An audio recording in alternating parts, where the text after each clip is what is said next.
Sometimes your audio quality can get a bit bad, maybe you got background noise or things going on that just makes it sound bad.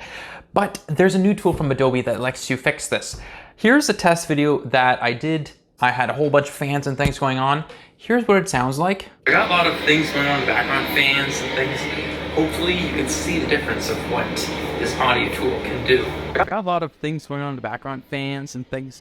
Hopefully you can see the difference of what this audio tool can do. So with that, you can see there's a big difference and it works great. So head on to your browser and go to podcasts.adobe.com/enhance.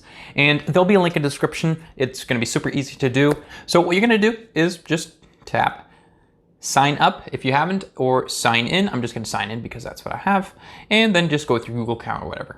And just like that, I'm signed in. So what you're gonna wanna do is you're gonna tap upload right here, and you're gonna select your MP3 file, or it can be a .wav file or whatever you have.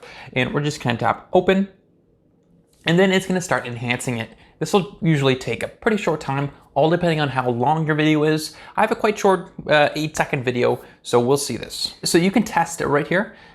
Got a lot of things going on in the background. And it's the same video we watched earlier, but that is what you have. And you can tap download and save it to your computer. So that's it. Thanks for watching. I hope you got anything out of this. Subscribe if you liked the video. And for any new things coming up, thanks.